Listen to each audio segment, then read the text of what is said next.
So good morning friends, welcome to PD classes. Today a very important session for all those who are going for mathematics interview and I hope students जिनका NBS mathematics related interview है, I hope उन teachers के लिए आज का video बहुत beneficial रहेगा। सबसे पहले मैं सीमा को वेलकम करता हूँ। Seema, you are from Karnal.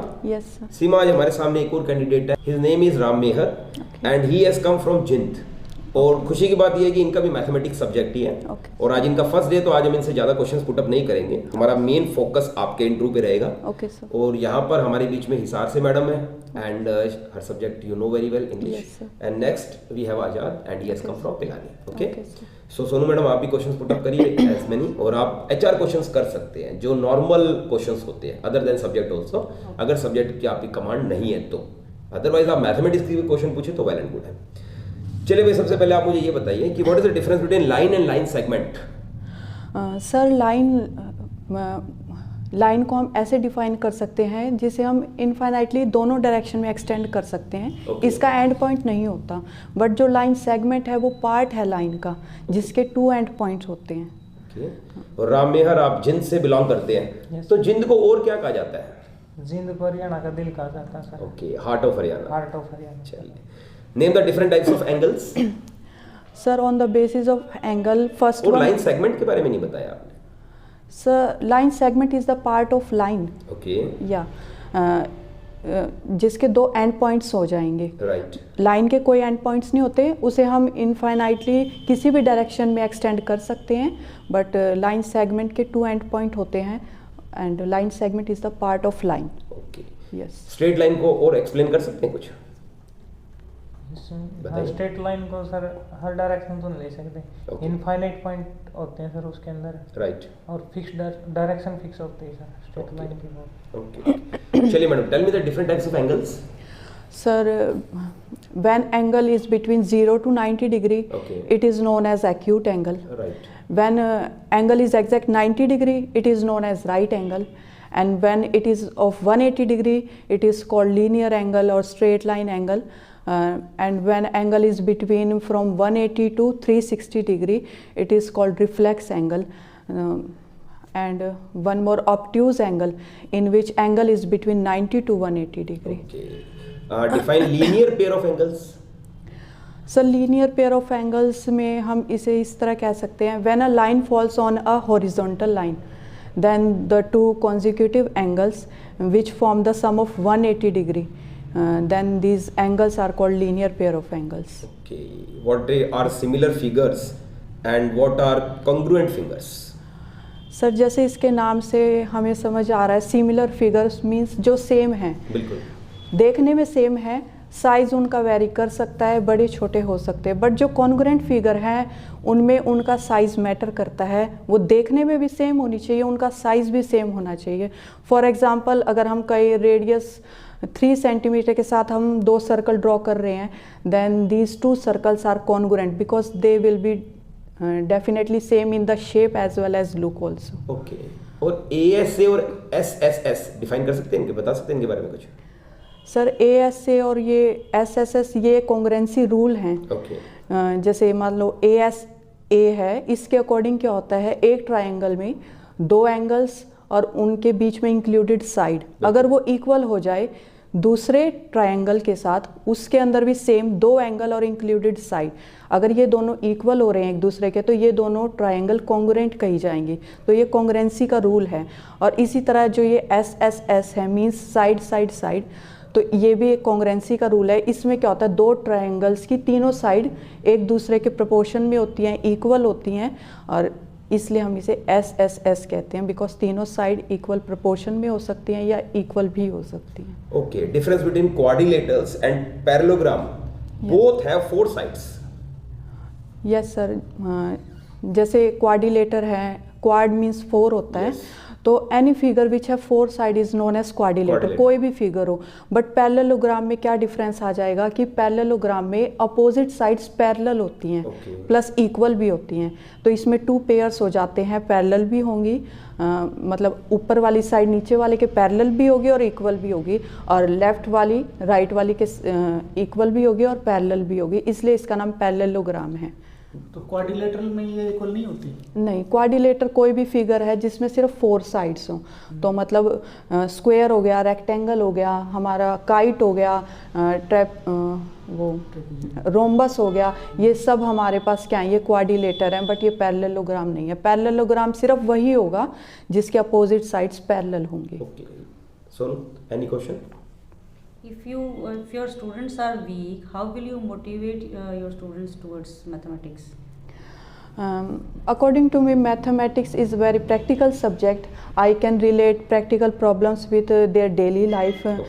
If they are going to shops and मतलब अगर वो छोटी छोटी शॉपिंग कर रहे हैं घर के लिए, तो मैं उन्हें ईज़िली कोलरेट कर सकती हूँ कि अगर आप मैथ्स को अपनी डेली लाइफ में यूज़ करेंगे तो वो डेफिनेटली इंटरेस्टिंग बन जाएगा उनके लिए। आज राम मेहर का फर्स्ट डे, तो राम मेहर को हम ज़्यादा डिस्टर्ब नहीं करेंगे और सिर्फ आपसे ये पूछेंगे आपकी हॉबीज़ क्या है? माई हॉबी सर रीडिंग करना है, ओके, और न्यूमेरिकली क्वेश्चन सॉल्व करना है। ओके, जो मैथमेटिक क्वेश्चंस होते हैं स्पेशली। चलिए, what happens when a perpendicular is drawn to chord? Sir, in circle जब हम परपेंडिकुलर कॉर्ड पर ड्रॉ करते हैं, then that perpendicular will divide the chord into 2 equal part, और we can say it bisect the chord. Okay, tell me the relation between angle formed at centre and any other point. Sir, it is also related to circle, and the angle formed in the center is always twice than the angle formed at any other point on the circle. Okay, and area of triangle is? Sir, area of triangle 1/2 base into height भी हो सकता है। जिस triangle में हमें height given है, हम ये फॉर्मूला भी लगा सकते हैं। तो इसका फॉर्मूला कब यूज होता है? अगर सर हमें सिंपली हाइट गिवन है तो हम लगा सकते हैं हाफ बेस इनटू हाइट, और हम फाइंड आउट भी कर सकते हैं हाइट परपेंडिकुलर ड्रॉ करके अपोजिट साइड पर। और अनदर फॉर्मूला हीरोन फार्मूला भी होता है जिसमें हमें हाइट की ज़रूरत नहीं होती है, जस्ट सिंपली फॉर्मूले में पुट करके हम वैल्यूज़ निकाल सकते हैं। चलिए, हीरोन फार्मूला के बारे में बताइए। हीरोन फार्मूला थोड़ा लाउडली बोलिए। हाँ, root of S into S minus A into S minus B into S minus A if ABC is the side of triangle and S is the parameter of triangle. Okay, आप physics के हैं, is it sure? Yes ma'am. चलिए, next question from your side. Ma'am, अगर आप जैसे बच्चों को cubic पढ़ा रहे हो क्लास में, आपने डायग्राम भी बनाया है उसका, लेकिन फिर भी उनको समझ ही नहीं आ रहा है, जैसे आप उसमें डायगोनल वगैरह बता रहे हो, तो कैसे समझाओगे आप? You mean cubic figure? Yes. I can give example of room also. They can correlate with room because room is either in the form of cubic or cuboid. अगर क्यूब है तो उसकी मतलब तीनों डायमेंशन लेंथ, हाइट और breadth वो equal हो जाएगी। क्यूबॉइड है तो वो डिफरेंट हो जाएंगी, बट नियरली मतलब मैं रूम का एग्जांपल लेकर या डस्टर का एग्जांपल लेकर या मैं बुक का एग्जांपल लेकर उन्हें क्यूब या क्यूबॉइड का डिफरेंस ईजिली समझा सकती हूँ। ओके, एक स्टैटिक्स में आपका प्रश्न आता है, स्टैटिक्स उसमें मोड मीडियन का जो एक फॉर्मूला होता है, तीनों का कॉम्बिनेशन होता है, बता पाएंगे आप?